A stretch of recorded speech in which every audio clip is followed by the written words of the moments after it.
There is a serious problem in our industry right now, and no one's talking about it. There's a serious problem in our industry, and we're going to spend some time diving into what this is. But my belief is that the companies that realize the problems at hand for their customers and throw everything they have into solving them are going to be the companies that win. And there's a lot of businesses in our industry that are very complacent to do things the way that they've been done. It's been working for the last 30 years. Why do we need to change it? We haven't seen anything happen that makes us question that. But the wave of disruption is coming. It really, really is. And this has to do with the consumer experience. You know, if you think about this, I work every day in a dealer, and there's more competition than there's ever been. There's a lot of rival shops online. You know, vendors online. I'm sure you guys face online competition all the time. Why can't you match this price? I get free shipping on this. That's the reality. I mean that's happened.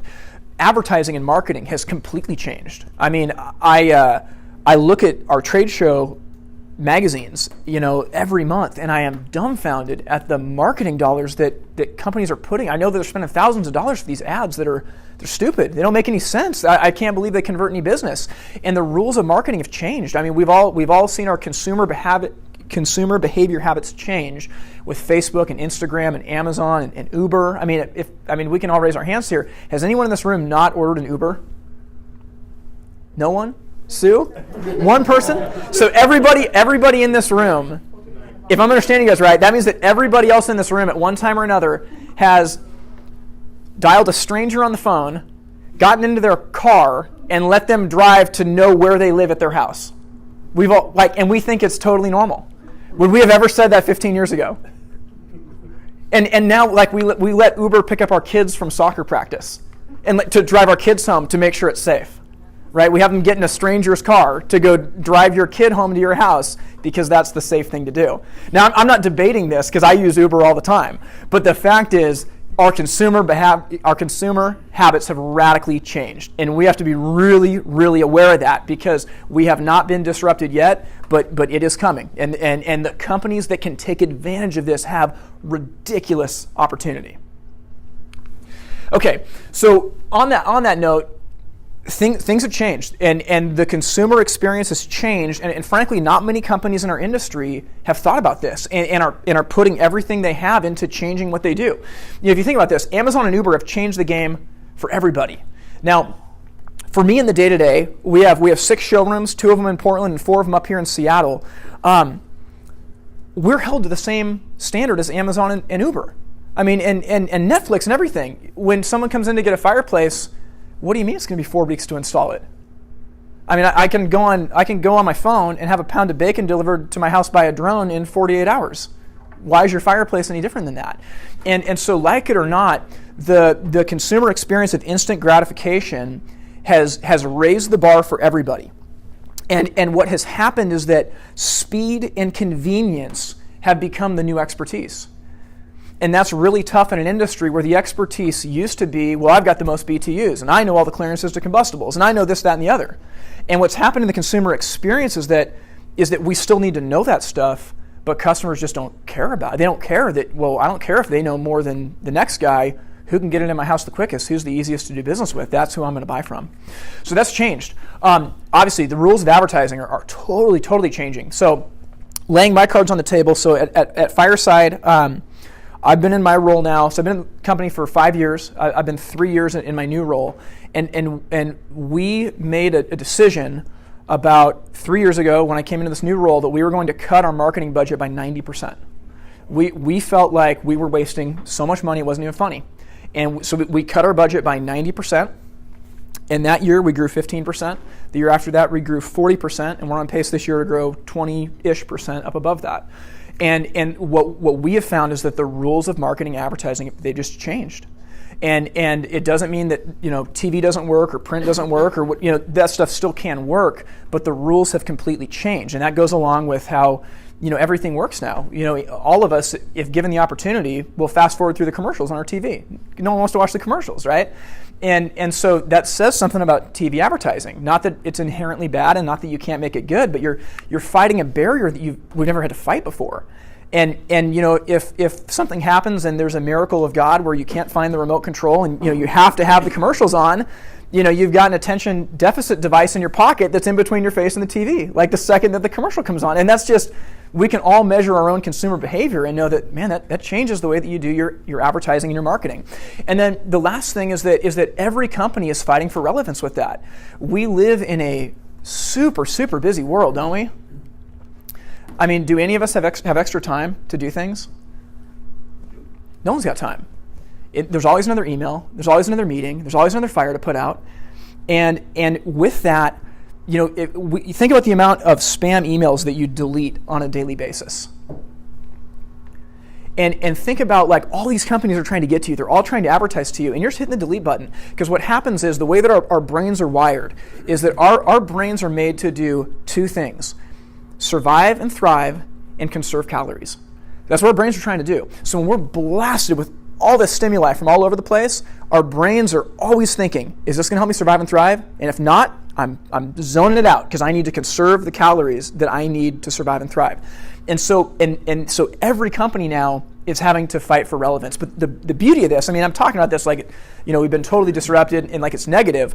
But the fact of the matter is, there is unbelievable opportunity. But we have to acknowledge first and foremost that the game has changed. Now, we are insulated from that in our industry because we put fire in people's houses on purpose. And which is, it's good that we do that because it's saved us from having to pay for some of the mistakes that we've been making for the last 10, 20 years. But we have to be very aware the consumer experience has changed. We're going to get into this later today. But with speed and convenience being the new expertise, the companies that win are the companies that reinvent themselves around making the consumer experience easier and more convenient. So this is going to be the roadmap today. So we've talked about the problem a little bit, and really there's going to be three things that we cover. And the first one is, I want to get into specifics for AES specifically, but there's nothing worse than someone cramming medicine down your throat for a problem that you don't think you have. I get really creeped out when doctors do that, you know. And so what we're going to do is we're going to spend some time talking about the problem at the industry level. So this is not AES specific or Fireside. It's just an industry problem. We're going to spend some time discussing that. Once we've talked about the industry problem, we're going to kind of discuss some solutions that the industry should be thinking about to make sure that we stay relevant. But lastly, once we've outlined the problem and what we think the solution is, I would love to dive really deep on AES because I believe in you guys, and I think customers deserve to buy your products.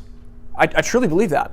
And so I want to talk specifically about the opportunity that I think is at hand for you. Does that sound good? Okay.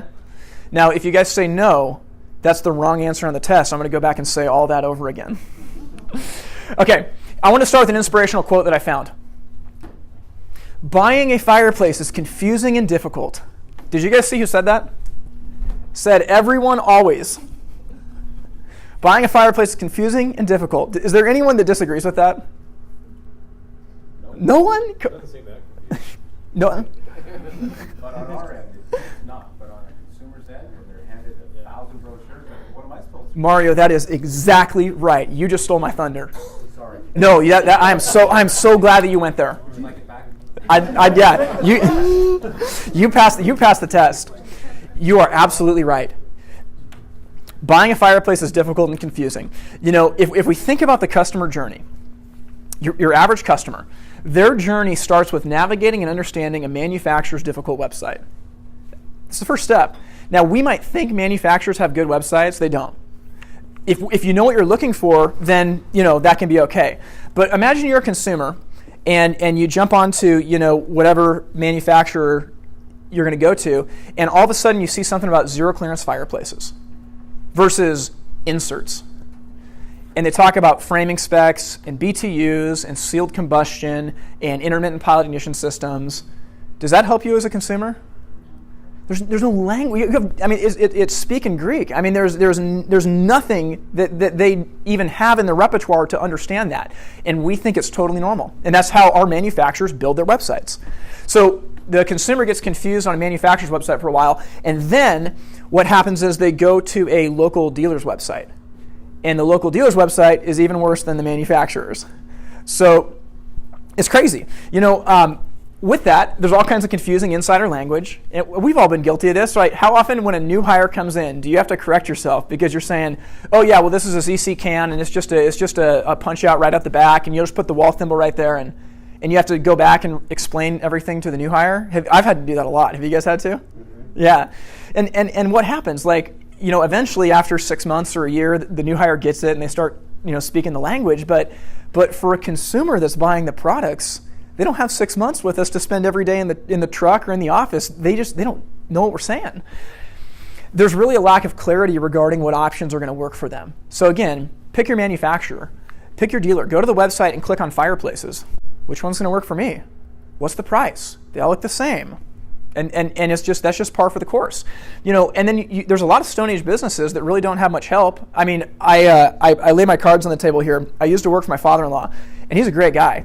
But I can think of a lot of times where a consumer would walk in very confused, and sometimes they were treated as if they were stupid, and they left the showroom just because they were confused. And many businesses have no patience for the customers that are paying them money to feed their families and keep their businesses going. And it's like, it doesn't make any sense. Have you guys experienced dealers like that? So the last thing is immense difficulty of such a seemingly simple purchase. If you look at a different home appliance, and it's not exactly apples to apples, but think about a dishwasher. If you need to buy a dishwasher, you do a little bit of research online, you kind of know the budget you should pay, maybe you shop around and you get it delivered in 48 hours, they put it in and they walk away. It seems like it's pretty clean and simple. I bought a car about a week ago, did my research online, called, 5 dealerships, negotiated the price, figured out what was going to be right. I actually drove up to Tacoma to buy it. I drove out of my market to buy it because it was so much less expensive. I walked in the dealership, signed the paperwork, they handed me the keys, and I guess I handed them the check, but then I drove away with it. That was my experience. And whether we like it or not, we sell a difficult product. We sell a technical product, and it's amazing that everyone in this room understands framing specs and BTUs and ZC fireplaces. Because we'd kill people if we didn't. So that's a good thing. But from the consumer's perspective, they're sitting there thinking like, I just bought my dishwasher and had it installed 48 hours later. Why is your stupid fireplace any different than that? So what happens is that's what's going through a consumer's mind. It really is. And we don't always think about this. So that's the web presence. But then they go to talk to a local dealer. And very often, this is an inspirational character, Michael Scott. I don't know if you're familiar with him. He's someone that I look up to a lot. But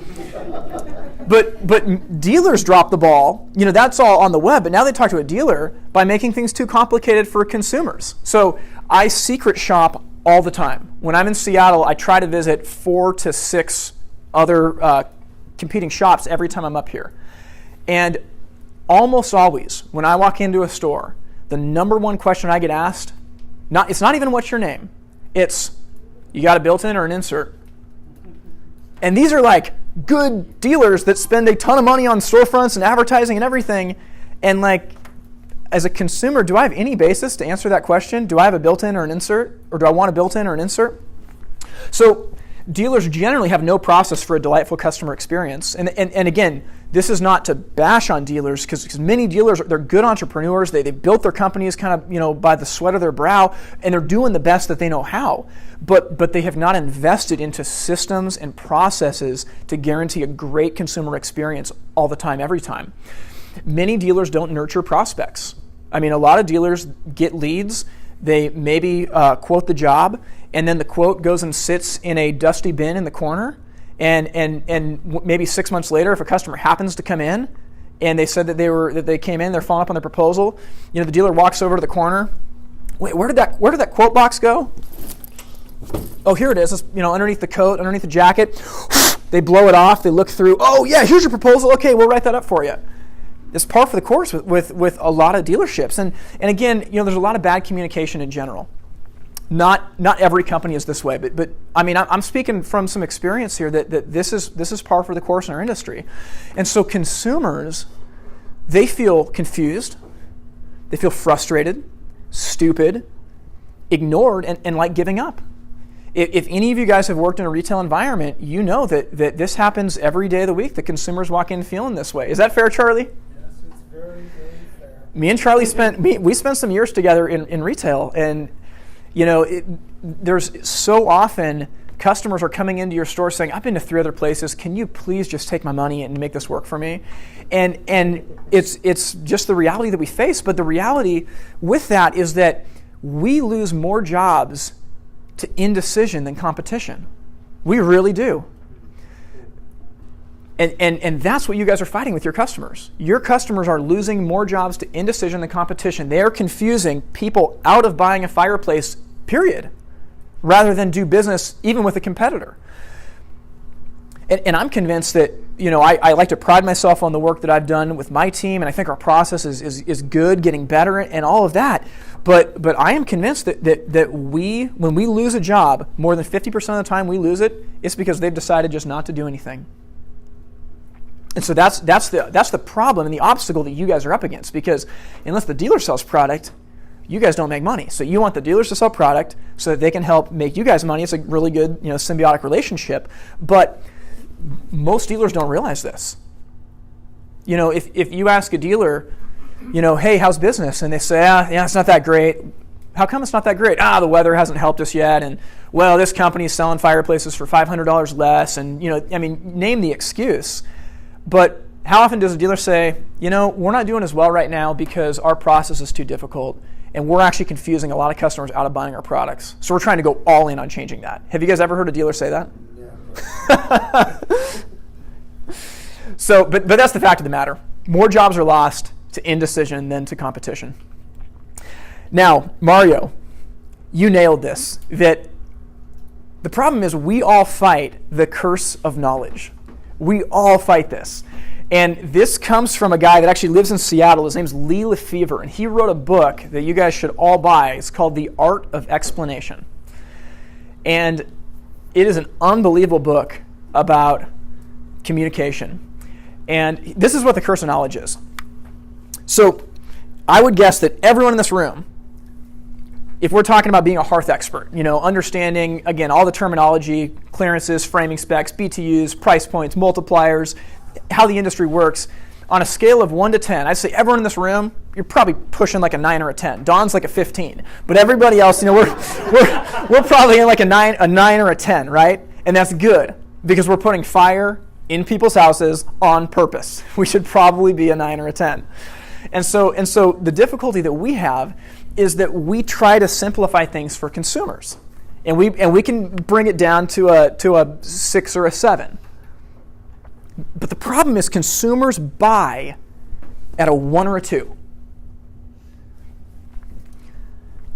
So we have to throw everything that we have into communicating at a 1 or a 2. And give you an example of this. Does anyone in this room, not named Don Pierce right now, can they tell us what 1 BTU is? 1 matchstick. Okay, but what's that? It's a measurement of fuel used in a given amount of time. Okay, so what measurement? It's the amount of heat to raise 1 pound of water 1 degree Fahrenheit at sea level. Yes. Great. Good job, Jim. Great. And it's 1 less than 2. That's right. Also, there you go. I told you he was a smart guy. That's right. So it's the amount of energy required to raise 1 pound of water 1 degree Fahrenheit at sea level. Great. So that's like a 10. On the scale of 1 to 10. But what does that mean in Yep. real world? So what often happens, and I'm so guilty of this, I thought that I had it all figured out, 5 years ago when I came to Fireside. I got my own store, I'm hiring a sales team, I got this gig figured out. We're going to make it so simple for customers. So you know what? What we're going to do is we're going to keep a box of matches right next to our gas sensor display. And when someone comes in and says that and we tell them this fireplace is 30,000 BTUs, we're going to strike a match and we're going to say this is 1 BTU, and you're going to get 30,000 of these. And the consumer goes, okay, like what's that mean? So again, that's taking a 10 and maybe you're bringing it to a 6 or a 7. Customers are buying at a 1 or a 2. Don't you So we all fight the curse of knowledge. The longer you do something, the more you become an expert in it, you get tunnel vision for realizing that there's people that don't know what you know. And so I would challenge you guys today, there's things in the way that you do business and the way that you know the processes of how AES works that are at a 9 or a 10. And your dealers, many of the time, they don't know the infrastructure of the company the way that you do. They don't understand your shipping rates or your specials or your multiplier deals. They're operating at a 1 or a 2. So in everything, you want to be speaking at a 1 or a 2. And we're going to kind of dive into what that is a little bit. But the curse of knowledge is something that we really have to fight. Our industry, we combat that. So what's the solution? So this is the solution. We've talked, we sell a technical product. It's difficult. There's been disruption in other markets, Amazon, Uber, Netflix, all that stuff. It hasn't quite hit us yet, but consumer behavior's changed. So what is the solution? I'm going to quote Donald Miller, who's the CEO of a company called Storybrand. They're an amazing marketing company that's out of Nashville, Tennessee. But this is what Donald Miller says. He says that customers don't buy from the companies that offer the best products and services available. Customers buy from the companies that are the easiest to do business with. And if we measure our own consumer behavior, there have literally been times where I have bought something on Amazon for more expensive than Best Buy or somewhere else because I was too busy. I needed it delivered to my house. It wasn't worth me driving 20 minutes to go and get it. It was easier to do business, and so I did that. Does anybody in this room have Netflix? Yep. A number of years ago, we had these things called Blockbuster videos. And if we think about it, why did Netflix disrupt Blockbuster? Blockbuster had plenty of videos. Why'd they disrupt them? It's easy. It's easy. I mean, is it easier for you? But don't you want the experience of driving into a real local business? They're a small business. They're the backbone of your community. How dare you undercut them?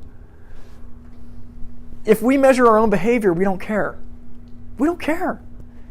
It's the companies that are easiest to do business with that we do business with, whether or not they make the best products. I mean, someone probably makes a better, phone than an iPhone, but we all use an iPhone. Or if you're at AES, I guess you still use a Droid. But I'm sure that someone makes a better phone than that. But the reality is, we all buy Apple or we all buy Droid because they're the easiest to do business with. They're on every corner. We know how to call them. We know how to use their apps and everything. It just means that we can't get arrogant. We can't assume that people deserve our products. I mean, I think people deserve your products, but customers don't. I mean, they don't think they need to work with Fireside. They don't care. They want a fireplace that's nice and warm. And we're going to get to this later, but what it has to do with the fact that we're not the hero of the story. Our business is not. The customer's the hero of the story. They've got their own dreams, their own aspirations, and the product we sell is a means to an end to get them there. And we have to realize that. The second that we over-romanticize what we do to think that there's some amazing value we bring because we're just the best people in the world, it's tough, but it's just not true for consumer behavior. So where I want to go with this is making it easy. That the title of this presentation is Make It Easy, because I think that that's the opportunity that we have. And here's the beauty of it, is that no one in our industry is talking about this. And so for companies like you guys that are actively thinking and seriously, I don't even want to calculate the amount of salary dollars that are in this room. This is a serious investment by Kirk and Craig to get everyone in the same room and be thinking about this. There are not many companies that are doing that. Most of the time when this happens, it's talking about, well, hey, what are you doing in this territory? What can you do to squeeze a little bit more product out of this dealer? How's the margins on this? We got this new product coming out with 5 faces and 45,000 BTUs. And that's not the information that's going to grow us in the future. So I want to commend that.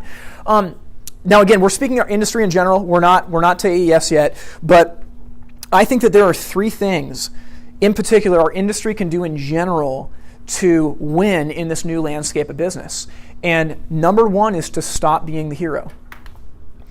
And this means that in everything we do, we have to realize that the consumer is the hero. And so, again, I sell B2C, you guys sell B2B. But what I have had to realize is that we have to get out of our own way. When it comes to our marketing, when it comes to our sales approach, when it comes to our customer experience, we have to let the consumer occupy that spotlight. How often do you guys talk to sales reps, maybe not from AES, but from other companies that when they come in, it's all about them. It's all about their agenda. Hey, I've got this product to sell you. I've got this in my catalog. Let me just tell you about this. And, it's all about them. It's not about the customer. But how different is it? I give the example of a financial advisor. So, what is it that makes a good financial advisor? Well, a good financial advisor is not the hero of the story. They're talking to you, the client, who's the hero. And they're saying, well, hey, how much money do you want to have when you retire? Oh, you want to have $1 million? You want to have $5 million? Hey, that's great. Well, let me show you how to do that. So we're going to have to make some cuts to the way that your budget is right now. Start allocating this money. We'll put it in a 401k or a Roth IRA, whatever it is. And if you follow this path, you're going to be wildly successful beyond your dreams. There might be a little bit of pain right now as you get started with it, but I'm telling you the results are going to be amazing. Do you want to get started on that journey today? A posture like that is, they're not making themselves the hero. They're saying, hey, we see that you want this objective, and we can help you achieve it. We can come in as the advisor to help carve a path for you. It's up to you if you want to take that path. It's not my call. And that's the role that our companies need to take. We need to stop being the hero. I don't know if I'm going to name, no, I'm not going to name names. This is being recorded.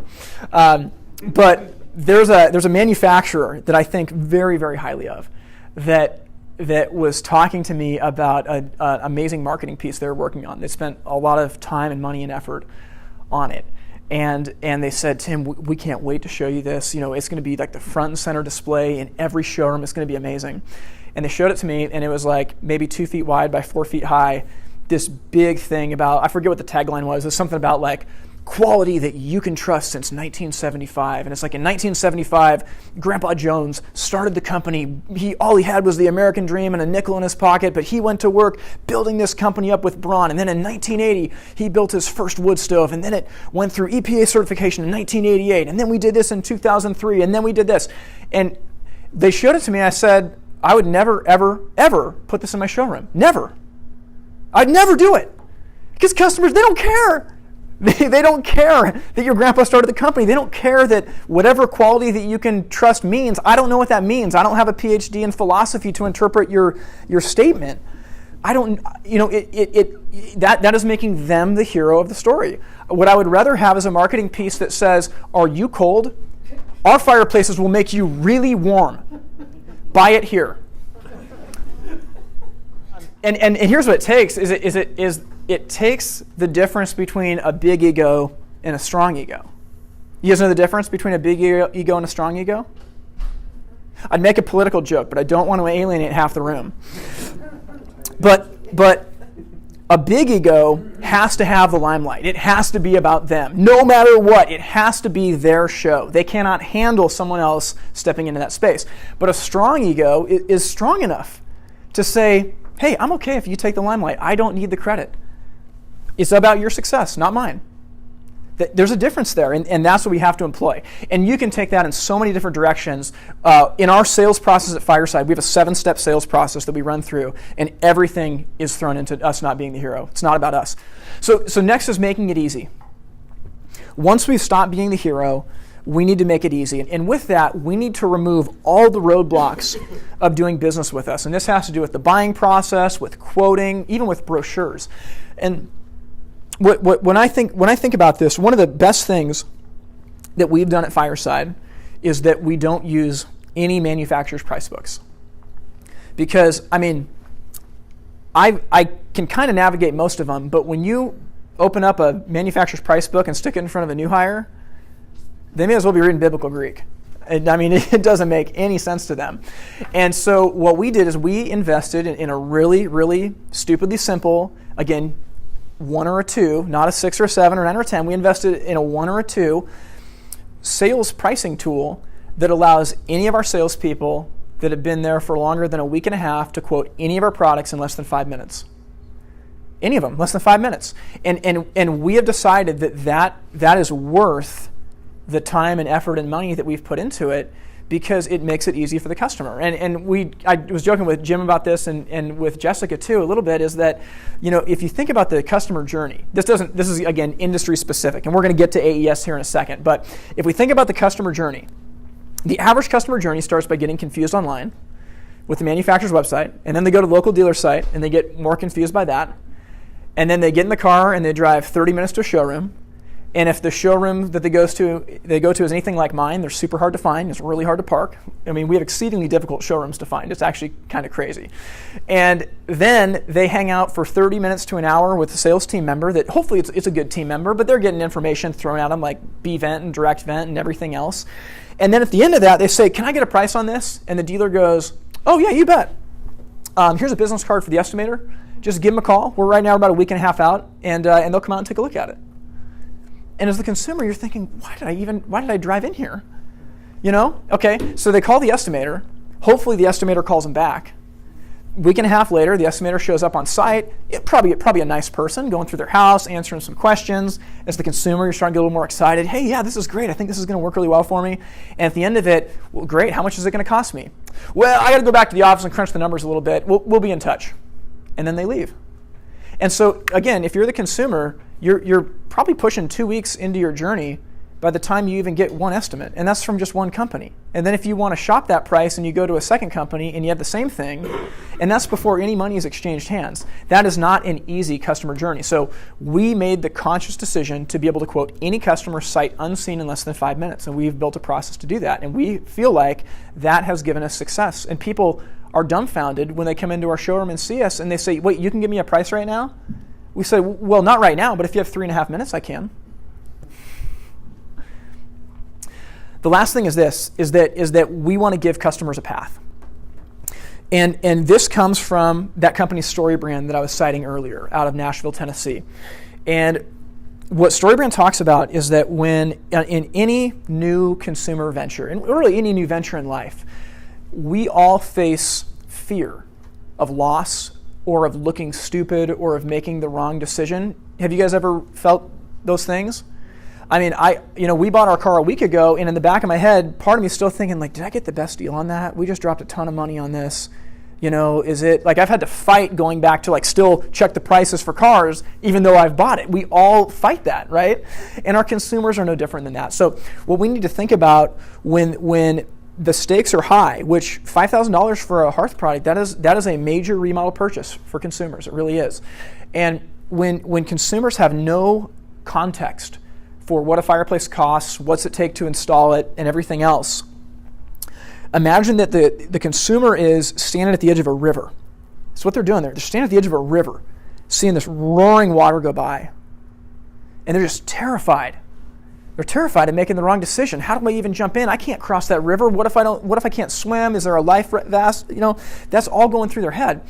And so when we give them a path and we make a plan, we start putting rocks in the river. Okay, first you're going to step here, and then you're going to step here, and then you're going to step here. And all of you in your roles, your day-to-day roles, have authority with your dealers. When you are in a position of authority, people will listen if you tell them where to go. They really will, but you have to tell them. So here's where I go with that. When it says give them a path, in our company, we have a 3-step path to getting a fireplace. Kirk, I understand that you want to get a fireplace for your house. We're going to help you. It's going to be so simple. Buying a fireplace can sometimes seem confusing because there's framing specs, there's gas line installation, there's permitting, but don't worry. We're going to do 3 things for you. First, we're going to get you a proposal in the showroom to make sure that we have the right fireplace and the right budget. Second, we're going to come out to your house for a free in-home preview just to do a safety double check. And third, we're going to install that for you safely. What do you think about going down that path today? Okay. Now, a fireplace is a complex thing, but we have a 3-step path that every customer hears every single time. Step 1, we're going to get you a showroom proposal. Step 2, we're going to come out to your house at no charge to do a safety double check. Step 3, we'll install your fireplace to code safely. Obviously, a fireplace is more complex, but what we're doing is we're putting rocks in the river for them to step across. So in the showroom, the call to action is, why don't we get your proposal today? Okay, they've just taken that first step. Hey, how about we come out to your house, we'll do that safety double check, make sure that all the numbers pan out and that there's nothing we've missed. You're in the home. Hey, this looks great. We've got our installation schedule up and we get this done before Christmas time. What do you think about getting this going? Okay? We've made it simple. We've showed them a path. And in our heads, we overanalyze this. We think, well, duh, the customer should know. Of course we're going to get them a proposal, and of course we're going to come out to their house. But consumers don't know that. They don't know that unless you tell them. But when you carve that path, they will follow it. And again, we're speaking at an industry level right now, but I think that there's a lot of application to the roles that you guys have right now in sales. Just think about your dealers. What's their path? Your dealers are busy. They've got so much on their minds. They're caught in the whirlwind. I mean, I'm sure that you guys fight dealers that they're already locked in with what they sell. Yeah, they're giving you a couple minutes, but their head is somewhere else. They're not thinking about actually executing on your change. When you give them a path, you give them breadcrumbs and steps to take, they will follow that. At an industry level, these are 3 steps to take to win. Stop being the hero. We make it easy. And we give them a path to follow. And we have found some huge success with that. And again, that requires us to be really self-aware. It requires us to actually say, you know what, maybe we don't have it figured out. Maybe we're not right in the way that we're doing this. And I can point the finger at myself of things I did last week that are still wrong, that I'm having to go back and undo. But I think that what this requires is a posture of humility and a posture of wanting to learn and a posture of truly wanting to be better. So that is all at the industry level, but the fact of the matter is that there's never been more opportunity. And I shared transparently with you guys our growth numbers in retail over the last 3 years. I mean, even with the growth that we've had, I am totally convinced that in our Oregon market we are running at maybe 50% capacity. I believe that we can double our numbers with our current sales team. Maybe we need to hire one more person. I believe that there is enough internal growth that we could double our numbers with our current sales team, maybe one more hire. In Washington, I think we're running maybe at 30%. I truly, truly believe that. There's never been more opportunity. When you invest in making it easy for your customers, when we start solving these problems and addressing the new consumer experience, people can't wait to do business with you. They really can't. And I think that, I gave this example a little while ago that if I was to walk down my neighborhood street and talk to 10 different houses and ask them what a gas insert was, none of my customers would know. They'd have no clue what a gas insert was. But yet they're all like the prime demographic of who needs our product. And so I keep thinking, well, man, if the people like on my street don't even know what this is, there's some opportunity there. Any questions so far about that? One quick one. Yeah. Before your home visit, you take a deposit. No. So no money has changed hands. You're going to give someone a quote, make an appointment to go to their house, and 100%. Again, consumer experience. They're the ones that are doing me the favor. I'm not doing them the favor. They're letting me come to their house, and so we feel like we don't want to put barriers up. Our job is to always have it be a green light for the customer. We don't want to put up red lights, and so we don't charge for that. So realistic numbers. Yeah. Is it just Hearth, or is it the other things you guys are selling? Only Hearth. So from when I started at Fireside 5 years ago to this year, we will have tripled our retail sales.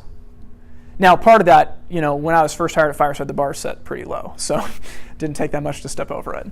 But we truly believe that the best is yet to come, and that it doesn't have to be cutthroat. I mean, I think that there's a lot of opportunity for all the businesses in Portland and Seattle to grow. If you just look at the numbers, I mean, of houses and people that could use these products, there's more than enough business for the companies that want to go out there and do it.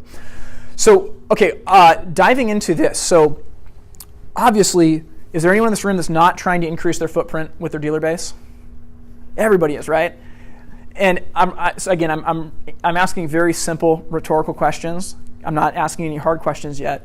But does anyone have a dealer that has more time than they know what to do with? They are not locked in with any major product lines and they're just begging to buy everything in your catalog? No one? We all face that. We all face that. I know that you guys have to be talking to dealers that are already locked in with a lot of what they sell. And on top of that, they might make time for you, but even if they want to execute change, they're so caught in the whirlwind that they don't ever do anything to execute. Does that pain point resonate at all? How often do you guys have an amazing program and you go and talk to the dealer, you finally get a little bit of their time, they seem excited about it, and then it sits on their desk for 6 months. And they come back to you and say, hey, can we still take advantage of this? And it's come and gone, right? We've all experienced that, haven't we? So I know what it's like to be in that position. I know what it's like to have to wrestle attention away from people that are caught in the whirlwind and don't know how to get out. I know what that's like. But with that too, and this is the reason I'm so excited to share with you guys, and I do this from a posture of humility, but I've been a customer of AES's for 13 years now. And I know what it takes to make you guys wildly compelling to your dealers. And so that's what I want to dive into in this next part here. So what can you do to increase the footprint that you have with your customers? There's 3 things, guys. I'm going to give you a step 1, 2, and 3. Okay, now we just talked about this. What am I doing right here for you guys? Path, which makes it easy for you, okay? Step 1, we're going to go all in on identifying the customer's pain points. Step 2, we're going to make sure that we address those problems as a trusted resource for the dealer. And then third, we're going to make it easier than ever for them.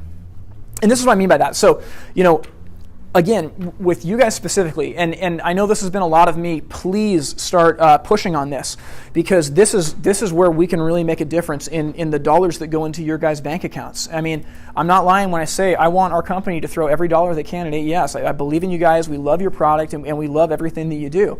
So with this, identify their pain points. I can't tell you how many times a sales rep comes in, and AES is pretty good about this. And I like to give Charlie crap anyway, so it's okay. But AES is really pretty good about this. But with most sales reps, they come in totally unannounced. They march into your office if they get past whoever's there. They drop their book or their brochures on the counter, and they start talking to you like it's the most important thing in the world that you drop what you're doing and listen to what they have to say.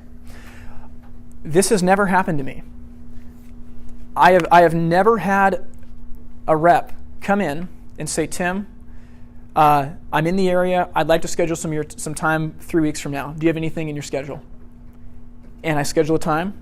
They come in 3 weeks from now and they say, hey, Tim, I've been spending a lot of time visiting your 5 other locations. And I noticed that you've got this one product line in there. And from what I know about the margin points on that product, I think that you're losing some opportunity here. Now, the competition in this area is selling this product. I have a solution for you that I think can raise the margin points with your team and make you more commission dollars for them. This is the product that I'd like to show you. Would you have a few minutes to talk about that? It's never happened. It's never happened.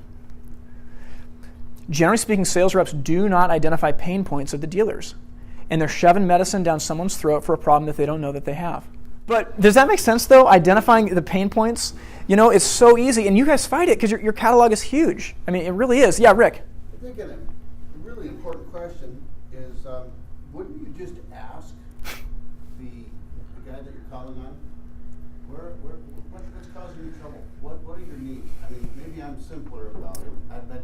I don't necessarily have a billion hours to guess and think that I know where the guy's pain points are. Great question. I kind of get right to it and just say, what's giving you trouble? Where are the holes? What is it that I might be able to deliver? Yep. I mean, it's simple. It's a very simplistic approach. It's not genius, but I agree with that. But one thing to think about would be, so who are the people in purchasing in this room?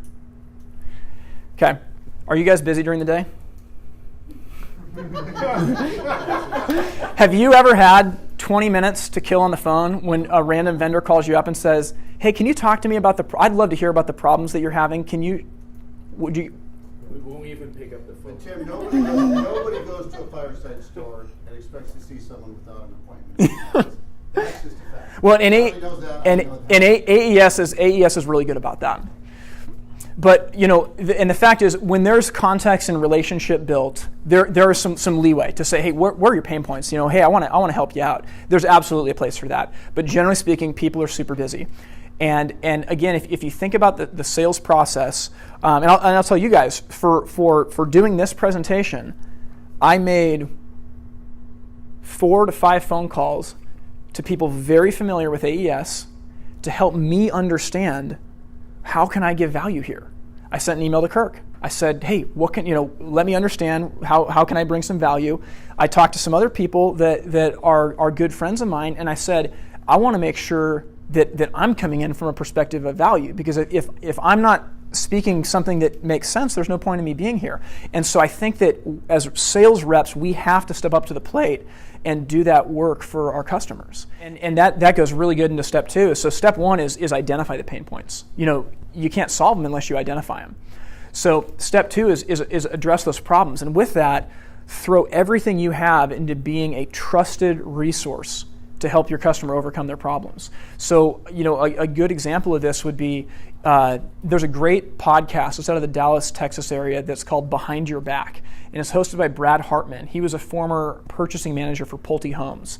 And he has now gone to be a sales trainer to train the builder sales reps that sell to people like him. It's a really good podcast. It's targeted at people selling to builders, but for anybody in B2B sales, it's unbelievable. But he talks about a few things. He talks about how, as a sales rep, your primary job is to become a resource for a dealer to either A, help them make money, B, help them save money, or C, look really smart. And so, if you think about this, what would happen if you knew that a dealer was struggling with, I don't know, maybe it's an online company that's undercutting their products in their area, and you found this amazing article in the, Harvard Business Journal or something like that talked about how brick and mortar stores can help combat, and you sent that to that dealer and you said, hey, I was looking through this. I think this is really relevant for you, and I just wanted to share it with you. That's going to mean something to that dealer. And you know what's going to happen is that dealer, maybe you send it to a manager, and he goes in for a meeting with the owner of the company a little while later, and he's just read this article, he's going to start being able to spout things and look really smart. He's going to look really smart. And who made him look really smart? You guys did. It goes back to being the guide, not the hero, right? You're letting them be the hero, and you're being the guide. But that's a huge deal. So this, again, you want to address those problems, but you want to position yourself as a trusted resource just for their business, for everything. So we'll get into some specifics later on, but maybe you help teach their team a sales process to sell any of their products. Because most of these dealers, they don't have a sales process. So maybe you teach them a sales process. It's bigger than your company, but you're the one that's providing that value. Maybe the problem is, again, there's a certain look that they're missing on their showroom floor, and you think you can provide that aesthetic to gain them more business. Hey, that's helping them solve a problem, but you want to position yourself as a trusted resource to help dealers save money, make money, or look really smart. That's what you want to do. And then last is make it easier than ever. So again, throw everything you have into making it easy to do business with you. So remove roadblocks. If there's confusing multipliers. I mean, I'll just tell you guys honestly, when I get the papers from AES that say, hey, this time of year we're going to give you a plus 10%, plus 5% multiplier, and I don't know what that means. I've never read one of those papers in my life. And maybe them coming in and just saying, hey, look, Tim, we can save you $500 per fireplace on this, and it's going to make your life great, because think about what you can do with all that extra money. I'm in listening to that. But, we got to throw everything we have into making it easy. And so we've had to overcome this, and this goes back to our policy on in-home previews and pricing and everything. For a consumer, is it easier if we can quote them in the showroom before they leave? Or is it easier for them to wait a week and a half for someone to come out to their house, go back to the office to crunch numbers, and then call them back? Well, it's easier to quote them in the showroom. Now, is our accuracy at risk doing that? You bet. You bet. So we got to be surgical with our questions that we ask. And to some degree, we have to be okay realizing that there might be a little bit of accuracy error, but we will pick that every day of the week because A, we're just giving them a proposal. It's not becoming an official quote until we actually go out to their house anyway. But B, if we're off by $50 and we forget a piece of chimney pipe, I don't care. I would rather have my team be able to write up 20 quotes in a day and close on 40% of them than wait longer, dot every I, cross every T, write up 3 quotes and close all 3 of them. It's just simple math with that. So we've made that decision to make it easier to do business with us because, again, speed and convenience is the new expertise for customers.